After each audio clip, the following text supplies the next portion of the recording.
It is Friday, the 16th of June 2023. This is the Camnet TV Breakfast Show, a show that comes to your screen every morning where we discuss a lot of important aspects happening around in our country.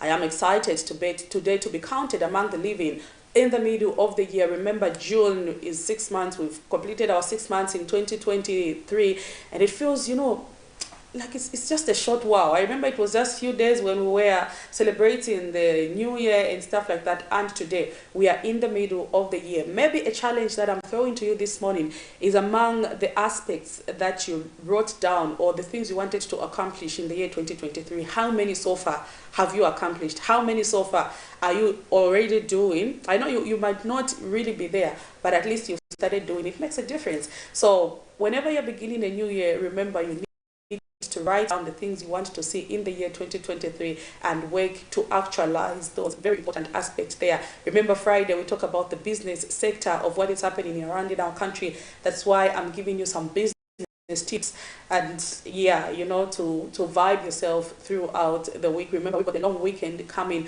If you have not yet written down those things you want to do in this year, it is not too late. We are in the middle of the year. You can still jot something down and work towards accomplishing that. I am your host this morning, Prudence Chota, and right about now we are going to go in the health corner to see what the doctor has for us this morning. That particular segment where the doctor discusses a lot of important aspects is also up for grab to our sponsors who would like to see Dr. Mfwaya continue coming on the breakfast show to discuss the things that she does, or rather to explain to you, the viewer, the things that she does. So let's see what the doctor has for us this morning.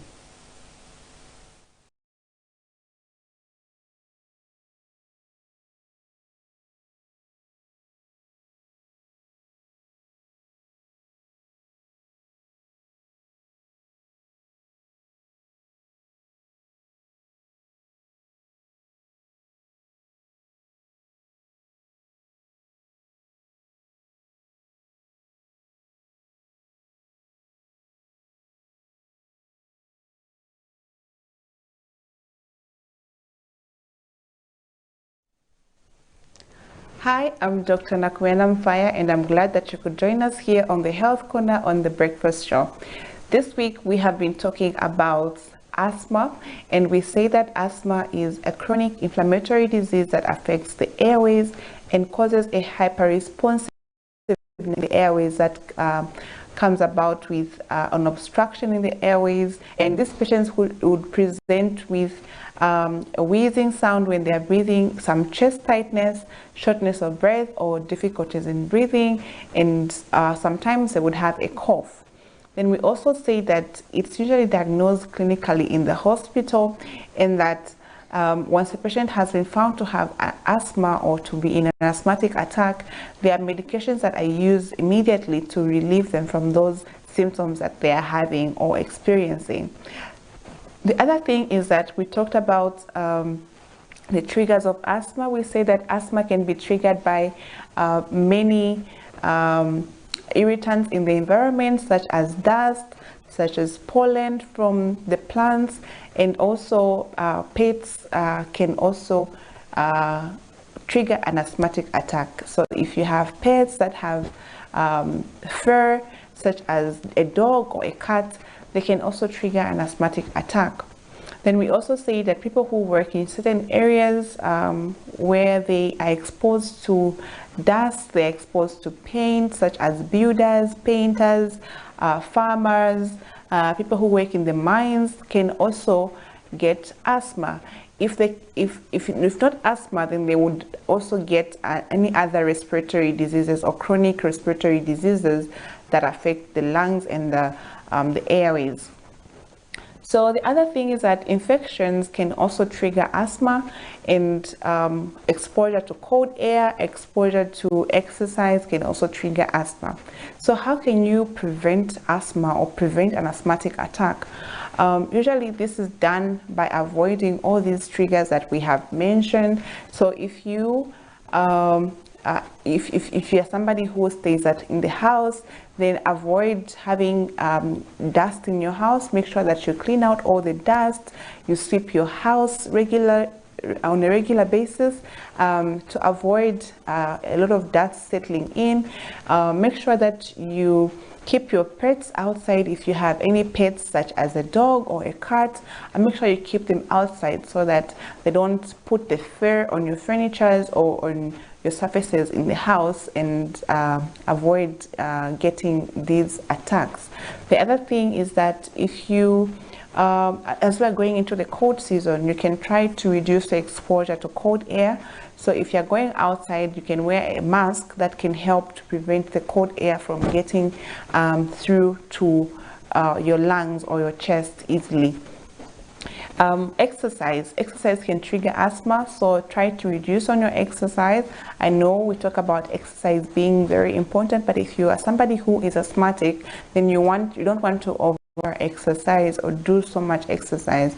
So if you know that whenever you exercise or whenever you do certain activities, it triggers your asthma, then you can avoid doing those activities, just so that you don't have these asthmatic attacks, because they are deadly, and you might end up losing your life because of it. The other thing is that people who work in certain areas where they're exposed to irritants, they can try to wear a mask as well whenever they are working, so that they reduce the exposure to those irritants. So farmers, workers in certain factories, painters, builders, plumbers, people who work in the mines, they can try to wear a mask so that you reduce your exposure to these irritants or allergens in the environment. Then avoid getting so close to people who have respiratory infections such as having a flu, a cold, because these can easily trigger an asthmatic attack as well. So avoid getting infections from other people, from the environment. You can wear a mask when you're going out in the public, just so you can avoid having these infections and avoiding having an asthmatic attack. So these are ways that you can avoid having an asthmatic attack. For people who smoke, you can try to stop smoking. If that's your trigger and you know that it triggers your asthma, then make sure you avoid smoking or avoid people who are smoking, because even secondhand smoking can lead to having an asthmatic attack. I do hope you have learned something this week. If you have any questions, you can reach out to me on Facebook at Dr. Nakubena Fire, and if you need to watch the other videos, you can watch them on YouTube as well at Dr. Nakubena Fire. I'll see you again next time. Make sure you stay blessed and stay healthy.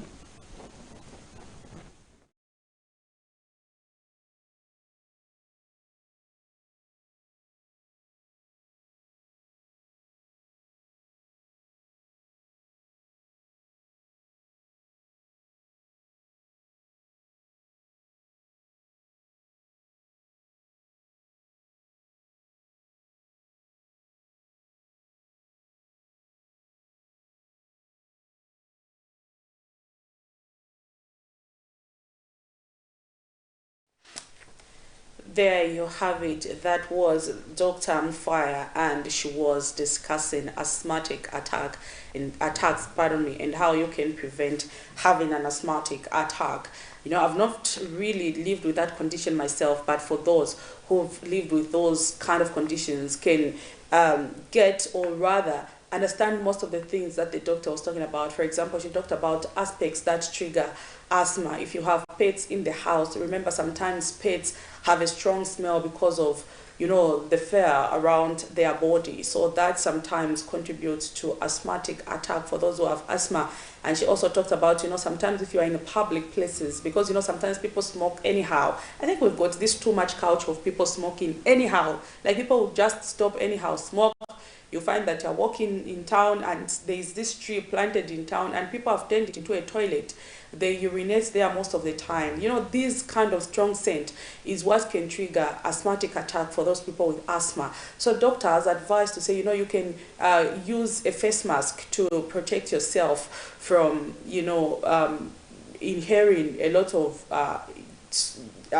pollution in the atmosphere that can be caused by maybe someone smoking in the public, you pass where there is a strong smell and stuff like that. So when the doctor is giving us this advice, remember, she's not giving you a diagnosis, but just an advice of how you can prevent certain illnesses. But if you do not feel well, please visit the nearest health facility so that the doctor can really get to check what can be the problem with you. It cannot be that you're an asthmatic patient, but it can be other things that we've discussed on the program. So whenever you don't feel well, sometimes even headaches, we like to self-prescribe. You've got a headache, you just take Panadol, and let me just take Panadol and I hope the headache will go. You might not actually think that the situation can even be more complicated than it looks from the outside. So let's not take life for granted. If you do not feel well, please visit your nearest health facility and seek medical attention. If you do not like going to public health facilities because there's too much traffic, you can go to a private facility using NEMA. We now have NEMA, which is being used for insurance. So you can visit any private institution where they accept NEMA, where you don't have to wait on long queues, and they will attend to you. If you're not yet registered for NEMA, please do that. NEMA contribution is something very little. Perhaps you don't know. You can even be making a contribution of 20 kwacha every month, and you benefit through maybe getting a diagnosis, for example, that requires you to pay 2,000, but you just pay 20 kwacha per month. These are some of the benefits that come with you paying your NEMA contribution. So if you're not yet on NEMA, please let's do that and let's begin to make those contributions so that it's easy for us when we go to health facilities to access, medicine and other stuff. So away from that, remember today, Friday, we do look at a business sector of what is happening around in the country, and today's topic of discussion is business matters. Of course, we will be joining a guest who's unfortunately won't make it in studio because they are not feeling too well, but that will not deter us from having an interview with them. Technology has made things easier, so we will be having a phone-in conversation with regards to business matters of what is happening around in the country. Talking about business also, we are going to look at the money market this morning. There's the 16th of June 2023. How is it that our local currency is performing against other major convertibles? It is important, especially for business people, to know how is it that your local currency is performing against other major convertibles. That is kwacha against the US dollar, against the rand. I know we trade too much with South Africa, our neighboring country there. We export, I think, a lot, import a lot from South Africa, and we are exporting not a lot on a low side. And in trade, you need to balance. The things that you're bringing in should be somehow equal or even more than the things you are bringing in, the things you are taking out. Then you'll be having trade surpluses. But a situation where the country is importing more than it is exporting will always result in trade deficit. I think the last figure that the Central Statistics gave us, we did see Zambia record a trade deficit there, which is not good for a developing country like Zambia. So let's look at the money market for this morning. How is it that our local currency is performing against other major convertibles? Quite disappointed there to know that kwacha against the South African rand is now buying at 1 kwacha 04 ngwe and selling at 1 kwacha 06 ngwe. The Zambian kwacha against the Great British Pound is buying at 24 kwacha 17 ngwe and selling at 24 kwacha 65 ngwe. The Zambian kwacha against the United States dollar is buying at 19 kwacha 05 ngwe and selling at 19 kwacha 46 ngwe. The Zambian kwacha also against the euro is buying at 20 kwacha 74 ngwe and selling at 21 kwacha 15 ngwe. I'm sure this is not what we are expecting to see, and I'm quite surprised. I'm not sure if I've not been following the money market, but I'm really surprised to know that kwacha against rand is now at 1 kwacha 04 ngwe and selling at 1 kwacha 06 ngwe, and against the United States dollar already there we've reached 24 kwacha. This does not 20 kwacha, pardon me. This does not look good for the country. We do trade a lot with South Africa. For those who are doing business with South Africa, you will agree with me that when the price of commodities go up there, it becomes very difficult for you to sell here because you have to hike the price as well. And we've got a number of people who are actually doing most of the businesses that people are doing here, that they are making their orders from South Africa and even in China. So competition in business has become really hard, and if the local currency does not perform as it is expected and like it is doing now, it really becomes a problem for a country like Zambia.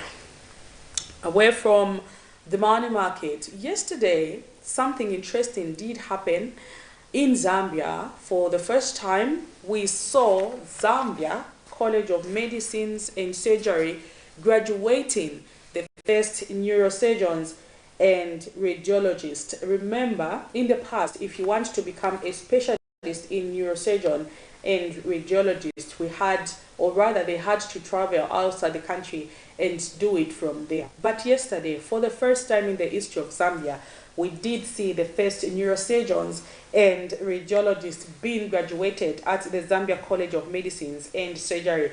This institution was established 3 years ago, and today it is able to graduate neurosurgeons and radiologists. But if you're wondering, neurosurgeons, who are they? What do they do? Usually when it comes to neurosurgeons, you know the word neurons, if you did biology at school, it has to do with something to do with the brain, the spine, and other stuff like that. Usually in the country, we have very few people that are specialized in neurosurgeons, and you find that people have to travel long distances to come to Lusaka to see maybe 1, 2, or 3 neurosurgeons that we have. But this is about to be a thing of the past. Some doctors yesterday actually graduated in neurosurgeon, and there were only the 6 of them out of, I don't know how many they were when they started, but at least we did see 6 graduate.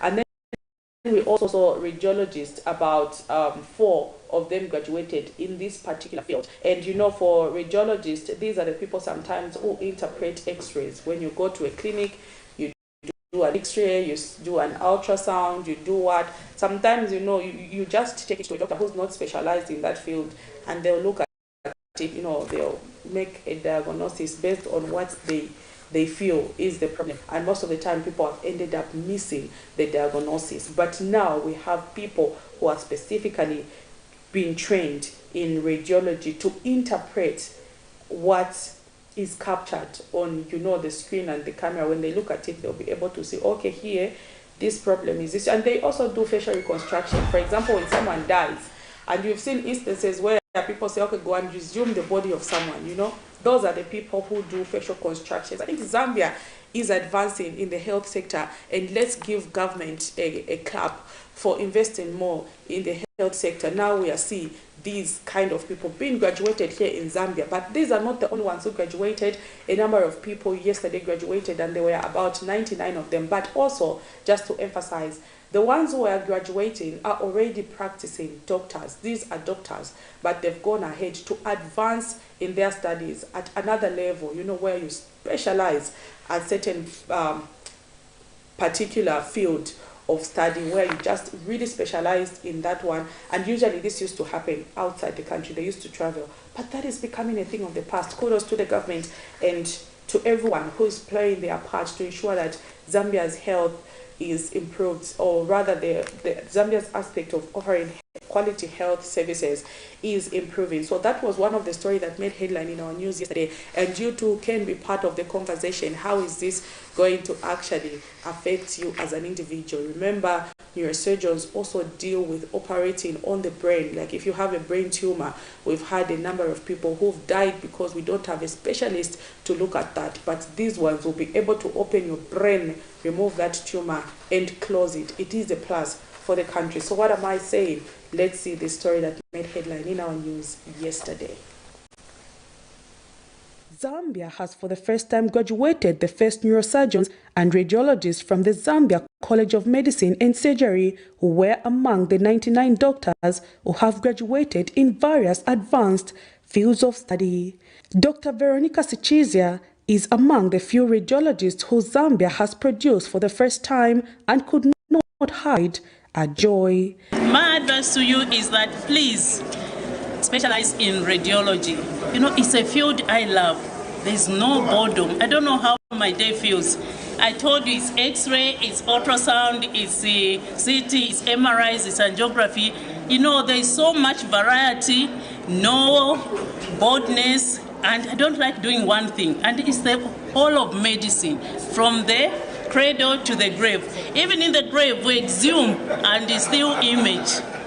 And it's a beautiful science. The more radiologists we have, we're going to see Even places like Kaputa having medical imaging equipment. Why? Because you've got qualified people to operate that equipment. It's not enough to have equipment. I know people get excited. Now they've got the CT scan. Who's going to run that CT scan? Who's going to interpret those images? So radiology is the future of medicine. Neurosurgeons, also known as brain surgeons, are doctors who specialize in the surgical treatment and management of conditions that affect the brain, spine, and the nervous system, while radiologists are specialized medical doctors trained to interpret X-rays and other medical imaging tests. The first Zambians joined a training program, the ZACOMs, to become neurosurgeons. It's been a very difficult journey. And to end up today with these 6 graduates is very exciting. Zambia is not the same anymore. It's a safer place. Once upon a time, everybody had to rush to UTH whenever they had either a head injury or brain tumors. But now with these 6 graduates, they can be spread around the nation. We have so many head injured patients, so many patients with brain tumors, patients in both the pediatric and adult population that need brain and spine surgeries. And there was a huge gap that we had to fill in this country. So we dreamt even bigger, and we charted a path to become the first neurosurgeons that are produced in this country. This is such an honor to be able to serve Zambia at this level. In Ministry of Health Permanent Secretary Administration, Dr. George Sinyangwe, who officiated at the graduation ceremony in Lusaka, has assured the graduates that government will consider them for upgrade when it starts the recruitment of the 3,000 health workers later this year. I want to assure the students graduating today that they will be considered for upgrading when the Ministry of Health starts its employment drive of 3,000 healthcare workers sometime this year. We are also in serious, and I mean very serious, negotiations with regional countries to supply Zambian specialist doctors to them. We will soon be communicating to the country the numbers that other countries are actually asking for. Of course, this will not be at the expense of our care in our country. The graduates in the 2 fields of study are among the different medical practitioners who have graduated in various advanced medical and surgical procedures and are keen to help improve the health services of the country. Prudence Jota, reporting for Camnet TV News.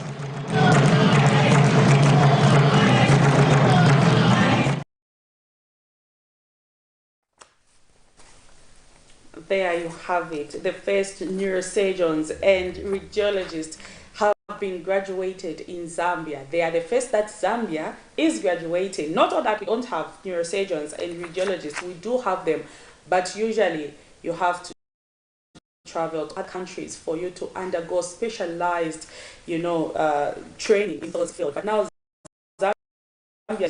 I liked what the other radiologist said. She said sometimes when you see government buy equipment, they say no, government has bought X-ray machines, they bought what, but who's going to interpret what is coming out of those? So before you can even buy equipment, you first need to invest in manpower, and that is what our government has actually done. For the first time, Zambia has graduated neurosurgeons and radiologists. For me, it is an excitement because I know if this year, I know the number that has graduated is quite low. Like if you see for neurologists, we only have about 6 of them, and for radiologists we only have about 4 of them. But we wish going forward that we can graduate more people. If we have maybe this graduate this year, next year the number will increase, and the other year the number will increase. That way we will see areas like Kaputa, let me borrow from the doctor's words, have an expert in radiologists, because people have been trained, and these people should be spread across the country, not just in Lusaka, where someone coming all the way from Shangombo, from what, having to travel to come to Lusaka to just have access to a neurosurgeon. It becomes expensive. And the worst part is most of these guys who travel long distances come from poor families. Well, here in Lusaka, people are just getting on a bus or in their car going to UTH. People who are even doing well, who can manage to even travel out of the country, usually they are the ones who have access to quality health care and service, while those in far-flagged areas who are even poor, who can't even, afford to undergo that medical procedures, usually have to travel long distances to see these doctors.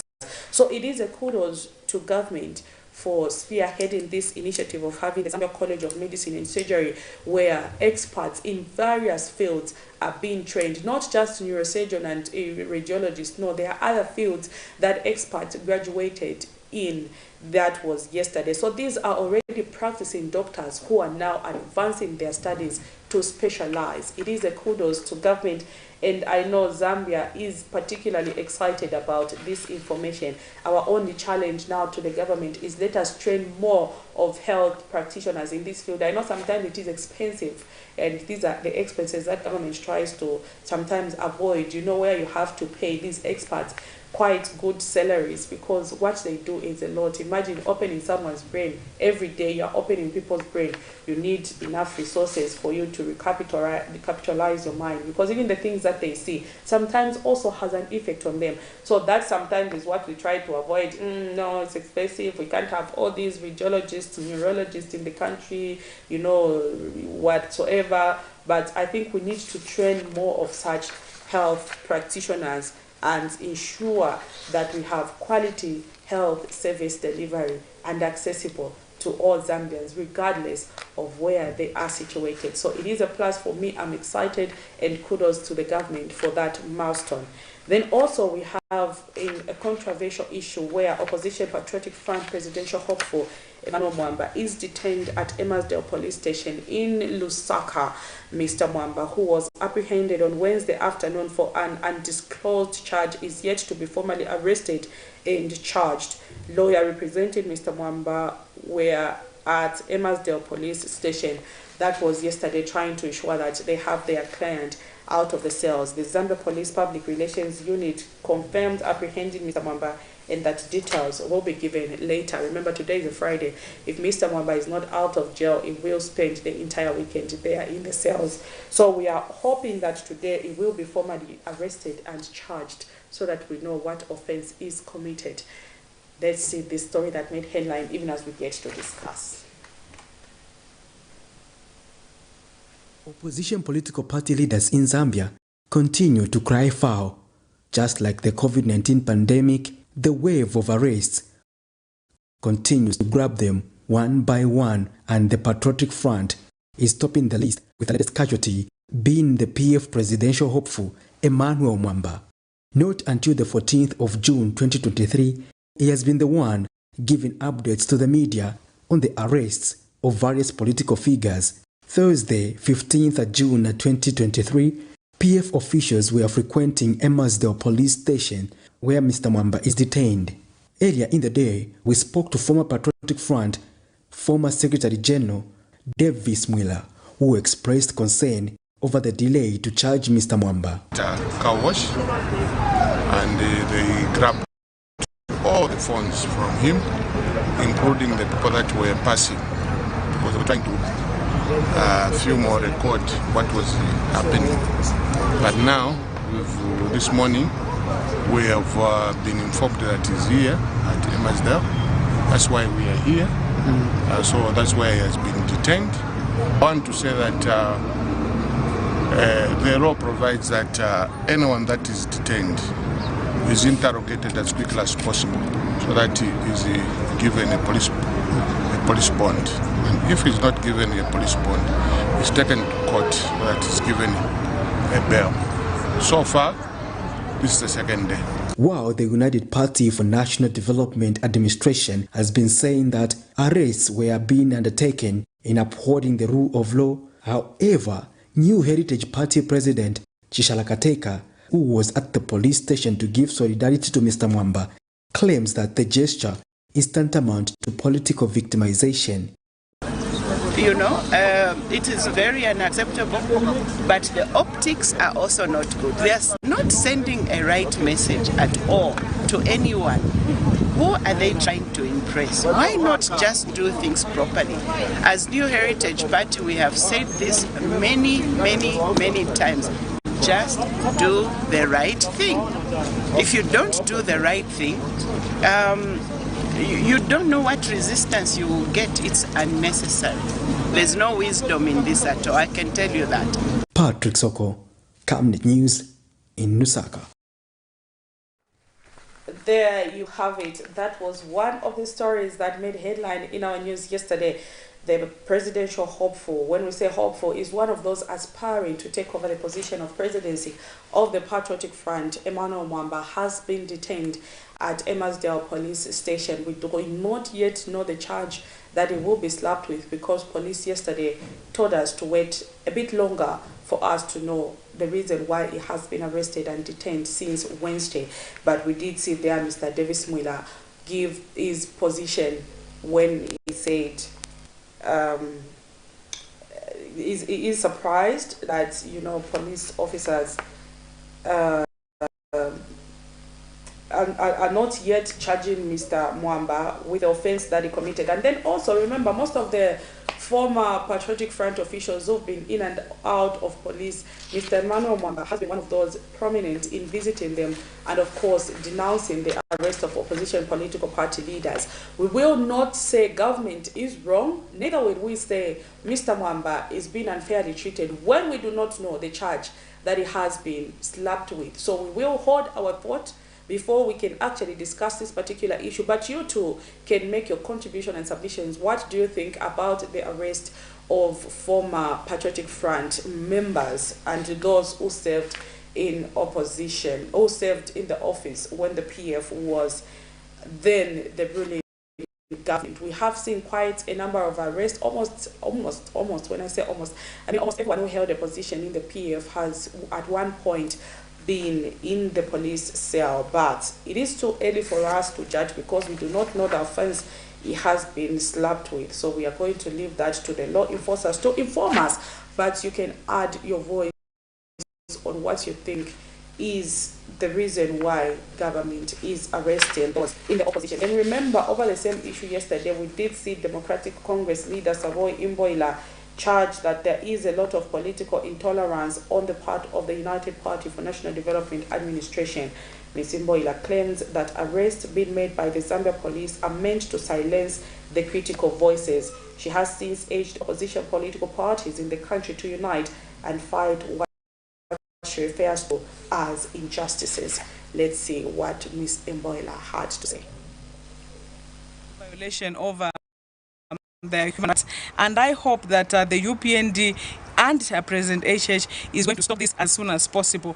This bitterness, this vengeance, this hatred that the current regime has is actually not good for the country. However, I'm very, very happy that the US Embassy has now released their 2022 human rights record or report for Zambia, and I urge everybody to read it.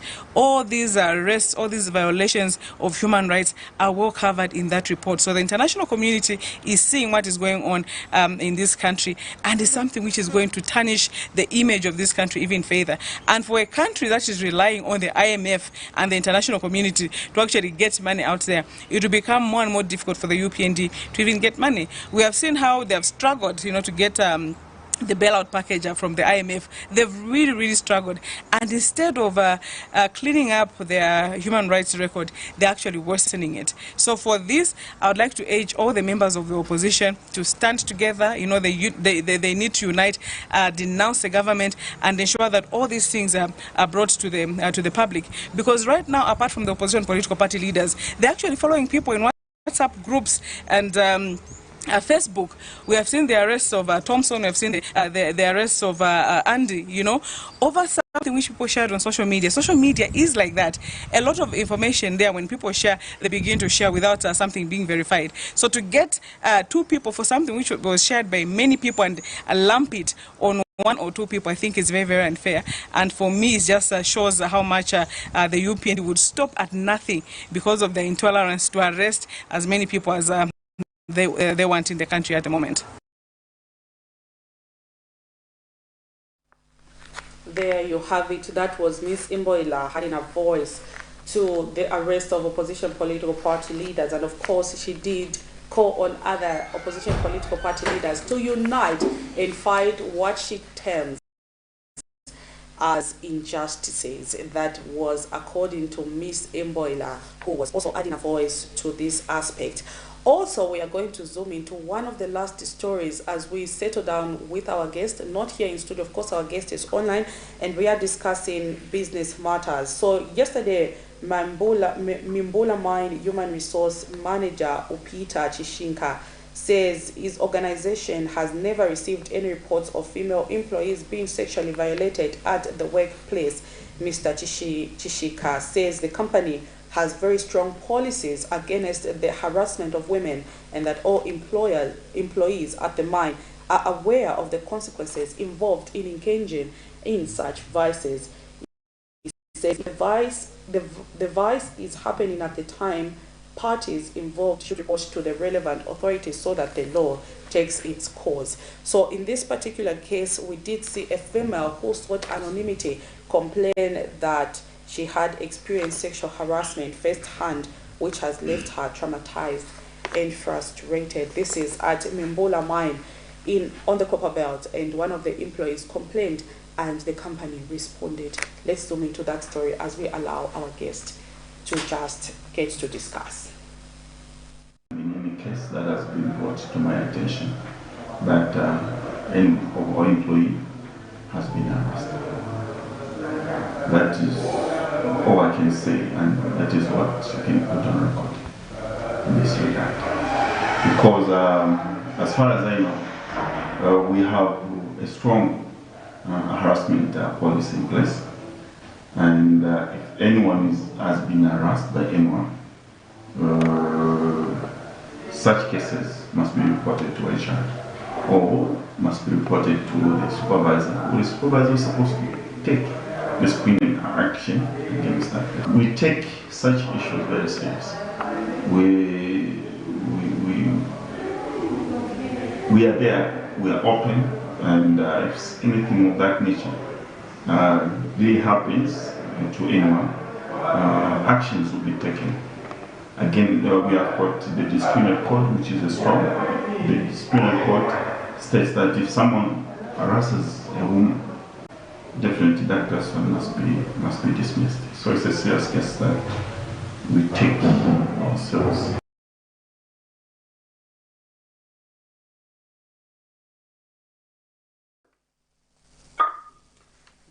There you have it. I mean, the human resource, they are responding on allegations of sexual harassment at the workplace. A female employee actually complained to the media, but she sought anonymity, saying she has experienced first-hand sexual harassment and that all efforts to report have proved futile. She has on several occasions reported the matter, but the company has not acted on it.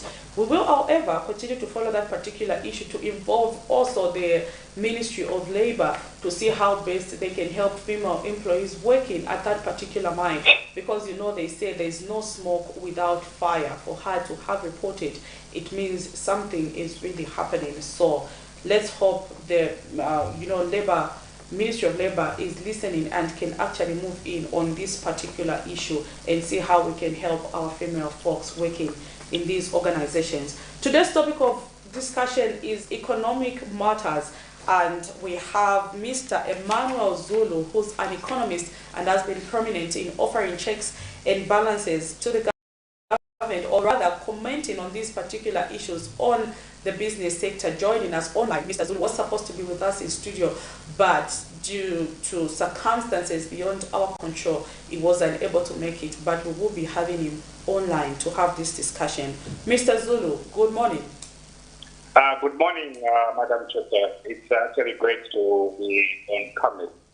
It's actually good to have you. I know most of the time when we've called on you to have these discussions, you're always there to discuss these particular issues with us. So we are grateful for that. Indeed. Welcome anytime. We are part of this country, and this country belongs to us. All right, and I wish you a quick recovery. I know you're not doing too fine, but even though that is the aspect, you have agreed to have this discussion with us this morning. Thank you so much.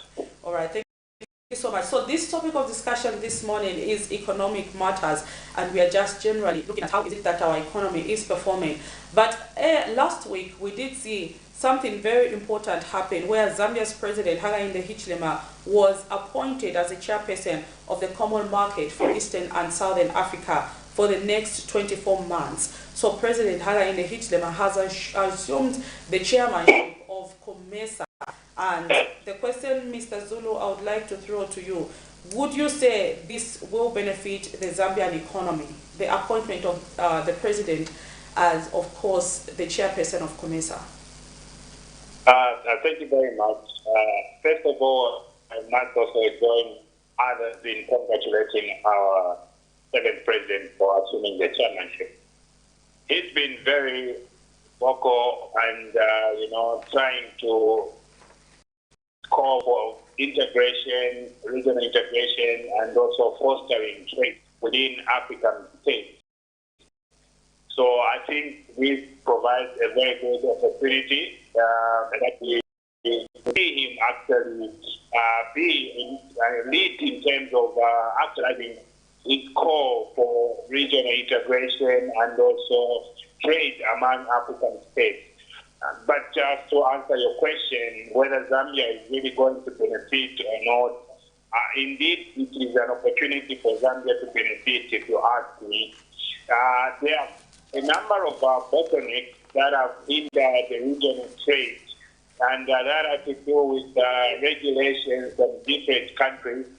And I think it is time that we see the president fostering harmonization of regulations that have to do with trade, because I think this is one area where we even find our business entities struggling to penetrate countries that are within the region because of some of the existing laws within those same countries, yet they are part of the COMESA region. So I think it is high time that we see these things being actualized. We've talked about bottlenecks for quite a long time, but I think it provides an opportunity for the president to actually spearhead, the relaxation of these barriers in order to participate within the region. But I think of great concern, prudence, is what are we going to be feeding in, as a region? I think for me that is the biggest question that we have as Africa. We have little to show for in terms of finished commodities or finished products. Yet we supply a huge chunk of raw materials to the West and other, regions that get to supply as finished products. So I think for us to actually get to interact within the trading circles and to enhance the value of our trade, we need to ensure that we take this opportunity to encourage the growth of industrialization within the region. We cannot have, clothes or maybe, clothing materials coming from China and then coming to Zambia, then you want to take and sell in Congo DR or maybe in Malawi. Why shouldn't we have, clothes being manufactured within the region? Or if it's food, let it be processed within the region and let us satisfy, the commercial region, even as we look for, external market that is beyond the commercial region. So I think to me, we still have a lot in terms of growing our industries locally and also working around the bureaucracies that is to do with legislation, harmonizing such that we do not have impediment that can deter trade between the countries. So with his assuming of chairmanship, we expect that some of these, lacunas or maybe barriers will actually tend to slow down, and maybe we'll get to see a harmonized kind of a trading environment which is within the COMESA region. Bearing in fact that we are part of the African Free Trade agreement, so we need to see much coming from the region, the COMESA region. yes, we take advantage of the huge market that the region provides. Zambia is centrally located, quite right, and it can actually benefit, even from just the transit of goods within the region. And also, it will just be the hub where even these other countries can be able to invest in the country and set up industries, making it easy for them to even transport to other regions. But that calls for investment in infrastructure as well. So what is the plan on, infrastructure development that is to do with the transportation network? Yeah, you talk about the rail system, you talk about the road network, the border system. So all these need to be incorporated even as we talk about, enhancing regional integration. Interesting aspect there, Mr. Zulu. I know you've also spoken to the next question that I was almost asking you when it comes to Zambia taking advantage of this opportunity. But maybe, are we doing enough as a country to benefit from several trade agreements that we are partners to? I know we are not just partnered to COMESA, but we have other trade agreements that Zambia is currently partnered to, and we are also subscribing by paying the fees that we need to pay to continue being members of these partners. So as a country, do you think we are benefiting from these several trade agreements that we are partnered to?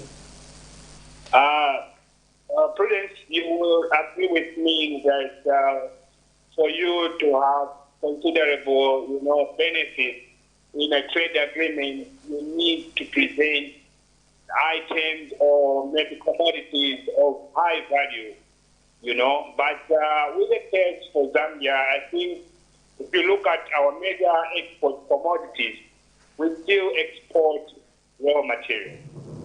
And I think we are not getting the maximum out of what we are exporting. So we haven't really gotten to benefit much.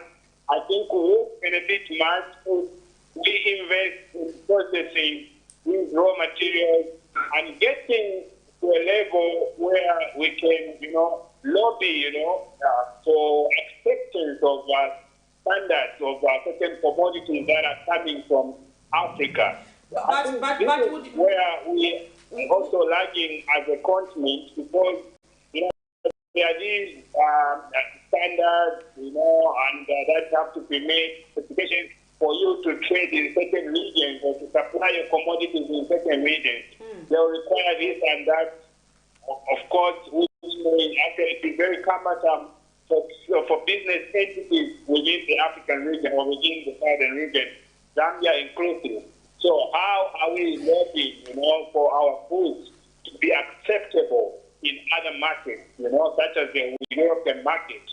You will find that probably you will have enough, stock of avocado, but they'll tell you this quality we cannot accept, But whilst us here in Africa, we are able to get whatever is produced within the Western region, with very few exceptions, except in the circumstances where probably it has to do with GMOs and everything. But I think the majority of the commodities that are produced in the other regions are acceptable to be consumed within our region and Africa and Zambia in particular. So I think if we can get to a level where even our president can use his position to lobby, for fairness in terms of, the trading platforms and the standardization, specification, I think it will really help us get the maximum benefit even from these trade agreements that we are in. As a country, do you think we are doing enough? Well, I think there needs to be done because in the first place, we have very little to talk about our manufacturing and processing industries. We haven't grown these sectors significantly to a level where our products can even satisfy local demand and also be able to actually identify or maybe have suppliers to take advantage of the existing market just within the region. So I think we need to support the manufacturing and processing industry such that we have less regulatory requirements. I think that has been the cry of many manufacturers in Zambia. I think we tend to be so hard on them in terms of just the cost of production itself. The electricity tariffs are on the high, and just the cost of doing business.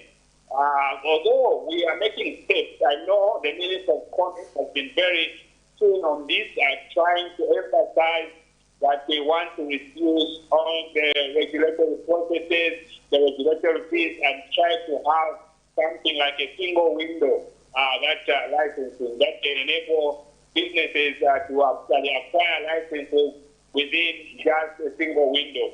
I think they have realized how these have actually hampered participation of entities even in trade itself, because they actually discourage of due to the cumbersomeness of the processes of making their businesses legal. So I think we can do better and ensure that we incentivize the growth of our manufacturing and processing industries such that we now have products that we can sell and use to participate on the market. Interesting aspect there. In case you are just tuning in to Camnet TV, this is a breakfast show Friday edition, and we are looking at economic matters. On the phone, I have Mr. Emmanuel Zulu, who's an economist. He was supposed to be with us in studio this morning, but unfortunately he couldn't due to circumstances beyond our control. But he did assure us that we can still conversate using technology. Technology has made things easier. That's why this morning we are discussing economic matters. He is making a contribution with regards to the president being appointed as a chairperson for COMESA and the country. Are we doing enough to benefit from some trade agreements that we are partners to? So that was the explanation he was giving, just in case you were tuning in to Camnet TV and you're wondering what is happening. So we also, a duty to ensure that we become an export-dependent country if we are to benefit in most of the trade agreements that we have made. Remember, there is the aspect of the Continental Free Trade Area that is being promoted, where African countries now will be trading without barriers. And I know at the COMESA summit, this particular topic was talked about by most of the heads of state. We did also see Kenya's president, Mr. Ruto, also comment on this particular issue, and he is calling for the acceleration of the Continental Free Trade Area. The question that I would also throw to you, Mr. Zulu, the African Continental Free Trade Area, have we positioned enough ourselves as a country to take part in this particular agreement? Or maybe should we wait a little longer before we can actually be a member to the Africa Continental Free Trade Area? Do you think we should hold on a little bit as a country, or we should go ahead with everyone else? Well, it's a very interesting position we are in, because like I did allude to earlier, you can only get value from these free trade area agreements if you have supply from your region. But we still have a lot of different industries in Zambia or sectors that are yet to grow. So as much as we want to take part in this free trade area, we need to be very careful and maybe to some degree protect sectors to allow them to grow. Because I think we might not have the capacity to compete with, other countries that have developed certain sectors and are able to produce, goods that are of high quality. You may find, good supply, you may find that it may actually affect the industry that we may want to grow, at that particular time. So I think we could have some selection in terms of which sectors to actually focus on and also allow to grow.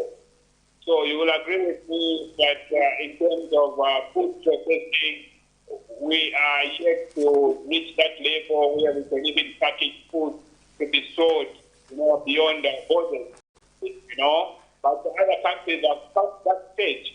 So how do you also protect your own industry?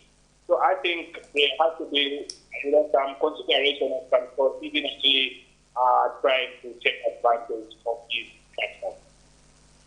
Important aspect there. On Wednesday this week also, we did see Zambia hold a business forum with the Czech Republic, in which Czech Republic has expressed interest in investing in several sectors, among them the health and pharmaceuticals. We did see them talk about education.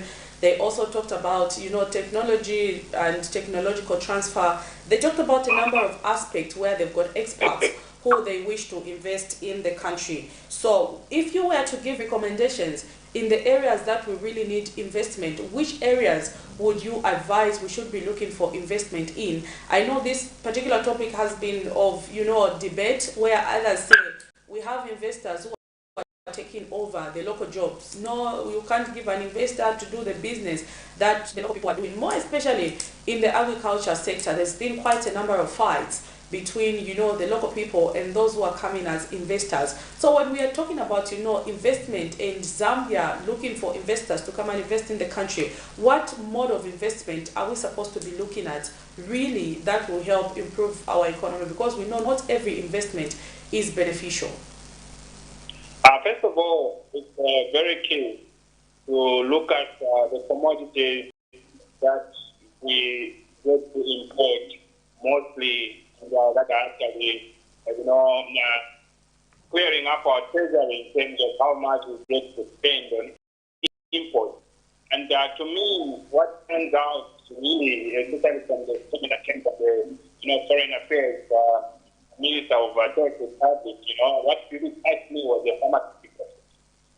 We get to spend quite a lot. The government gets to spend quite huge sums of money importing some of these pharmaceutical products. And it would be very beneficial for the country to see this investment being brought right in the country, where it will actually lessen the cost of procurement itself. And the system of no supplies coming in the country, being stationed right in the country, I think we actually get to benefit more, because the huge chunk of resources actually go into the health sector. And also, we can get to benefit through, skill transfer and, technology transfer, such that even when these companies get to maybe cease operations, we can still have Zambians taking over and continuing to run some of these companies that can supply some of these commodities that we get to import in large quantities.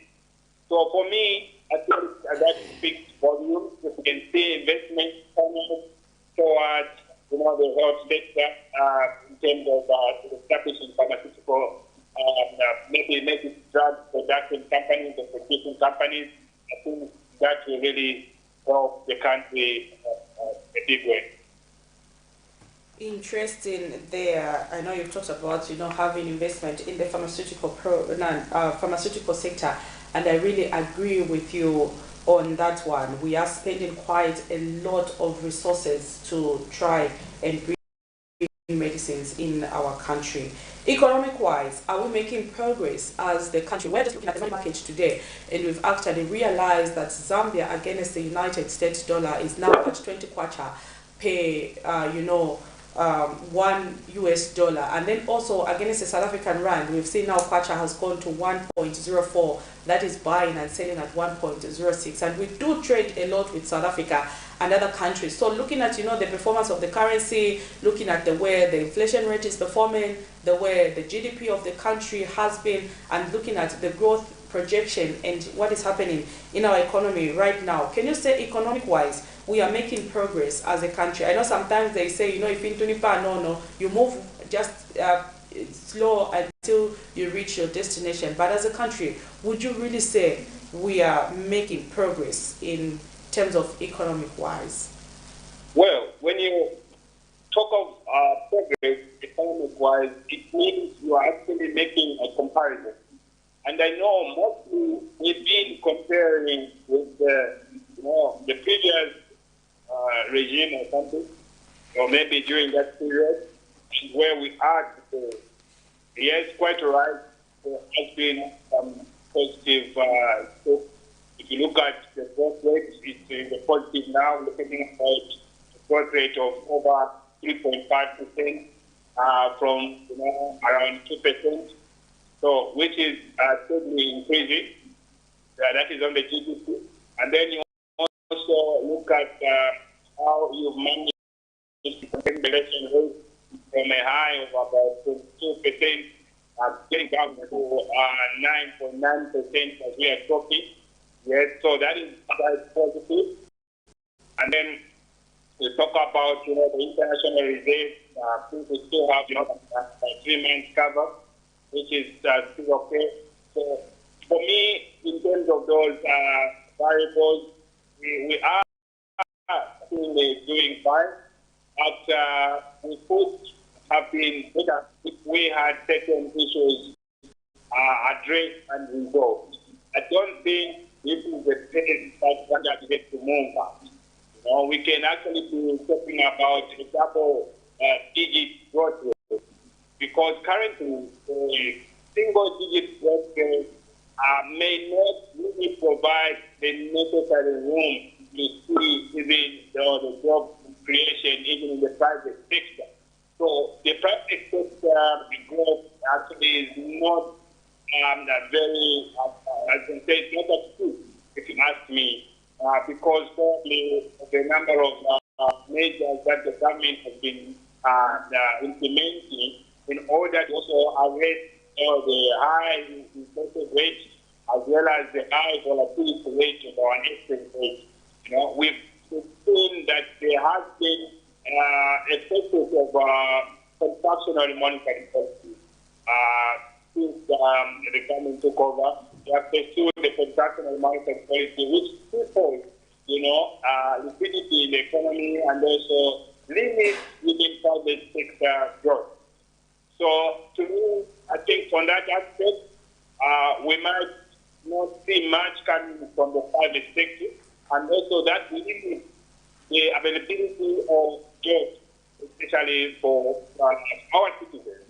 So we might need to see growth on a double digit, especially if we can certain sectors that have not been very, active in terms of their contribution to the GDP, such as the tourism sector. I think apart just the COVID period, we saw the tourism sector going down, but I think it has taken quite some time for it to resuscitate and get back to contributing significantly to the GDP. And then the agriculture sector still contributes less than 10% towards the GDP. That is quite worrying also, knowing very well that most people are still employed in the agriculture sector. So if we can see output increase significantly through incentivizing, I think we can get to see our GDP growing. I think of what folks contain is the mining sector. Yes, we are posting positive, but we haven't really taken advantage of the prices on the international market that are seemingly high in terms of even increasing our production volume. We are talking about 2 million metric tons in 10 years' time. But if you look at our current output volumes, apart from that, we have had the issues around the Mopani and the KCS still being something to go out, nothing yet has really materialized in terms of having an investor in the KCM and the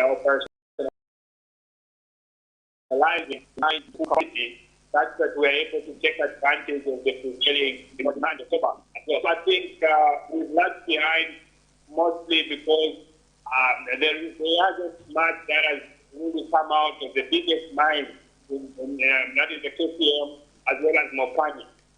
Then you talk of gold, there is also a lot of talk around that. Well, I do not know really what is the status, but I know that Sinceri is not operating as we expected. The Zambia Post Company, which is supposed to be selling gold to Bank of Zambia, I do not know what is happening there. So I think we still have resources that we haven't fully utilized to contribute to the GDP. That's the more reason I did state that we are growing, but I think we are sitting in the potential that Zambia has. This is not the great rate that we expect to be having around this time. Okay, that is Mr. Emmanuel Zulu, who's an economist, and he was joining us today online, or rather on phone, to discuss economic matters. Mr. Zulu was supposed to be with us in studio, but due to circumstances beyond our control, he was unable to do that. But even that could not deter him from contributing to economic matters. So, Mr. Zulu, thank you so much for making time to talk to us this morning.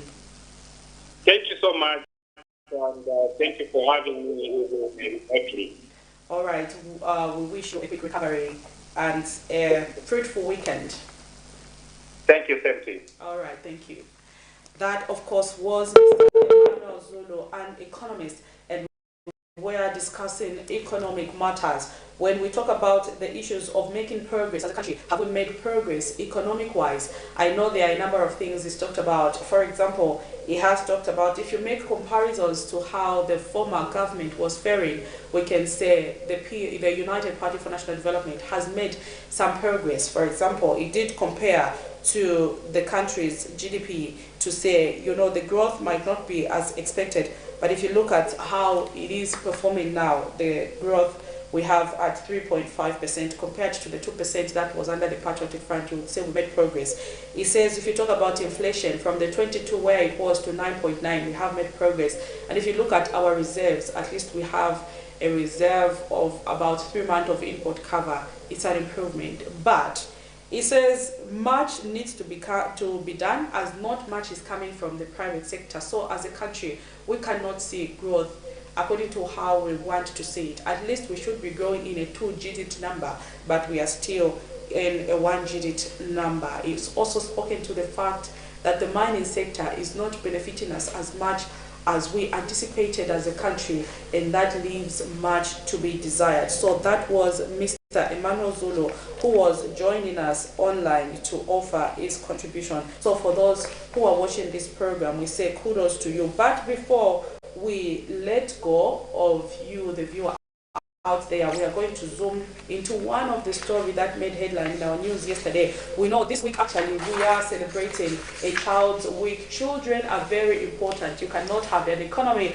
without children. So we are, of course, looking at celebrating the lives of our children and the young ones. And we did see yesterday children coming from as far as Northern Province really meet with the Minister of Green Economy, where they expressed some concerns with regards to some of the things that has been happening in the country where kids don't feel safe and protected. So that was one of the stories that was making headline in our news yesterday. We are going to zoom in even as we come to the dying end of the program. Then everyone who's watching us, I know we've got quite a number of people who are watching us and sending us messages on our Facebook page. We appreciate your viewership, and we see you there. We've got Kenny Ilunga watching from Chingola. Chingola, it's good to know you this morning. We've got Justin Chola watching from Kitwe. Copperbelt has been doing quite well when it comes to following the programs that we have. We have got Inoman, that name Inoman, good morning to you all Camnet friends watching you from Kitwe, Kamitondo. So Mr. Inoman from Kamitondo there, I see you. I know you are also watching this program. So let's zoom into that particular story that made headline yesterday and see what our kids had to raise as concerns and how they have been affected.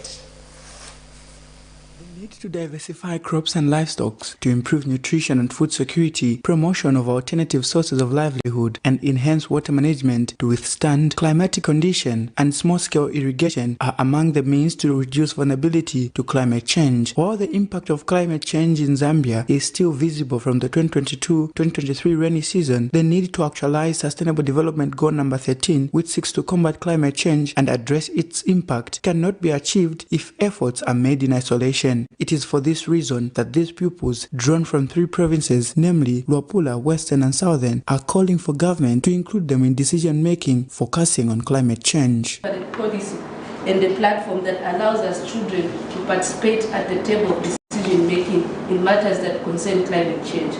The other thing that we're asking for is if you can introduce the food feeding programs in school. As you are aware that in Choma we have recorded about 40% crop failure.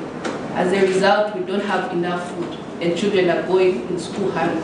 So we ask that if you can introduce a food program that will help us, because it is a strategy to address hunger and improve performance in school. Kema district is one of the communities where tobacco is farmed. That's the main activity. The right to education is threatened. So my appeal for the community members to switch and start growing new crops. Kabidi foksa vetu mwambia fishima tatoka tama taps. Fishima ni chunga ya kama. Fofo bana nifo tuchurira mutura mukutapamenshi kutumano kutali. Namba pakuti tuwele mukutapamenshi kulia. Nishitaira paso right to education ila wa affected. So tule lombako na ifo kusambia. Ngafina abanyensu. Meanwhile, Care for Nature Zambia and Keepers Foundation Zambia has called on the ministry to firmly engage children on all platforms on climate change issues. Where the children are coming from, places like Zambia, we've got a lot of challenges when it comes to water and sanitation. Most of the wells dry up and children spend a lot of hours just looking for water. It affects education. Zambia is also prone to flooding. When we have a lot of rain, you'll find that children even fail to access education. We are happy that we've got this opportunity to speak to you because we know that Zambia is the chair for the African Group of Negotiators, and we feel this is the right time for Zambia to also claim space for children. I think it's only when children are involved in decision making and finding solutions that we are going to adapt to climate change. Minister, we want to be part of the system to disseminate the information, which you have really taken it handy in terms of reaching out. The Minister of Green Economy and Environment, Collins Nzovu, says children are key in decision making, hence prioritizing them. Not only to mitigate, but to adapt. Not only to adapt, but to build resilience. Not only to build resilience, but also to pay for losses and damages we keep suffering year in and year out, which are wiping out our GDPs. So we need to ensure that we look at all these. Nelson Zulu for Camnet News, Lusaka. There you have it. That was one of the stories that made headline in our news yesterday, even as we commemorate a child's week. Children are very important. Without kids, there can be no future. There can be no adults. Because after some times we will all weigh off and we need those kids to take over. So they've raised concerns on a number of aspects, and they are saying we also want the same treatment like kids in Lusaka, where we can have running water coming from our homes and our taps. Those were actually kids coming from Northern Province, Luapula, and of course they were accompanied by Insamakens there, who's Care for Nature Executive Director. So they were raising concerns on how climate change has affected them, they were speaking to the Ministry of Green Economy to ensure that it is inclusive even in the way they do things. They've also mentioned the aspect of labor, where in their locality there, a lot of tobacco is being grown, and usually kids are used for cheap labor. Instead of being in school, a child is cultivating tobacco, which is not supposed to be a case. So let us take care of our children. They are very important. They say my own papa, papa, the kids are the leaders, and it starts by you and me taking responsibility over our children, and we will have a bright future. If we raise savages, we will have country that is full of war. But if we raise responsible children, we will have a country full of peace. Like we are seeing now, it's because our parents raised kids that were full of discipline. So that's what we could accommodate on the breakfast show this morning on Friday. Remember, we were discussing economic matters. We did speak to Mr. Emmanuel Zulu, who's an economist who was supposed to be with us in studio, but is not feeling too well. But even that could not deter him from contributing, and he had to call, and we had a phone-in interview. So everyone who's kept us company, I know quite a few are watching on our Facebook page. Thank you so much for watching Camnet Television. Remember, Camnet TV is not just another channel. For those who would like to send us news items or something happening around, if you are unable to reach our phones, or our phones are unable to pick up your call, you can send us a message on our Facebook page,